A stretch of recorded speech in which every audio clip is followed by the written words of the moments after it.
పెట్టబడిందంటే సేవాభారం పెట్టబడింది. ఏ భారం?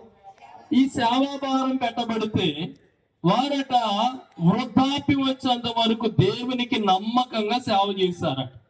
దేవుని కళ్ళకు వారు ఎలా ఉన్నారు మీరు చూస్తే లూకాసు వార్త 1వ అధ్యాయము 6వ వచనాన్ని మీరు చూస్తే వీరిద్దరూ ప్రభు యొక్క సకలమైన ఆజ్ఞల చొప్పునను న్యాయ విధుల చొప్పునను నిరపరాధులుగా నడుచుకొనుచు దేవుని దృష్టికి నీతిమంతులై ఉండిరి అని కనబడుతుంది.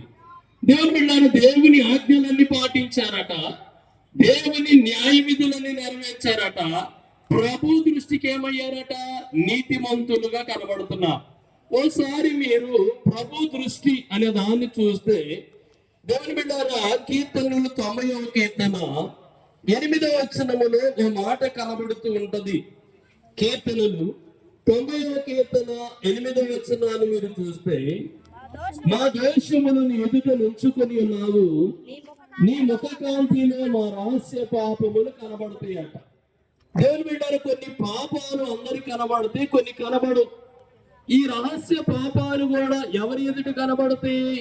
దేవుని యొక్క ముఖ కాంతిలో కనబడతాయి. అయితే ఈ ఎలిజబెత్ అమ్మ జకరియా గారిలో రహస్య పాపము కూడా లేదట. ఏ పాపం? ఎలాంటి పాపము లేని పరిశుద్ధులుగా మనకు కనబడుతున్నారు. రెండో భాగాన్ని మనం చూసినప్పుడు లూకాసు వార్తలో దేవుని బిడ్డారా, ఒకసారి మీరు పరిశీలనగా చూస్తే రెండో భాగం మనకి ఏమని చూపిస్తుందంటే 8వ వచనము నుండి 25వ వచనం వరకు మీరు చూస్తే దేవుని ఇంటిలో ఉన్న జకరియా గారు కనబడుతున్నారు. ఎక్కడ?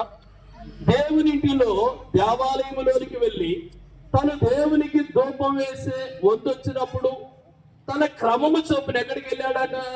దేవాలయంలోనికి వెళ్ళి దేవుని ఇంటిలో ధూపం వేసేటప్పుడు ఆయనకు ఒక దర్శనం కనబడింది. ఏంటి ఆ దర్శనం అంటే, దేవదూత కనబడి దేవుని బిడ్డారా తనకు పుట్టబోయే కుమారుని గురించి ప్రకటించినట్లు కనబడుతుంది.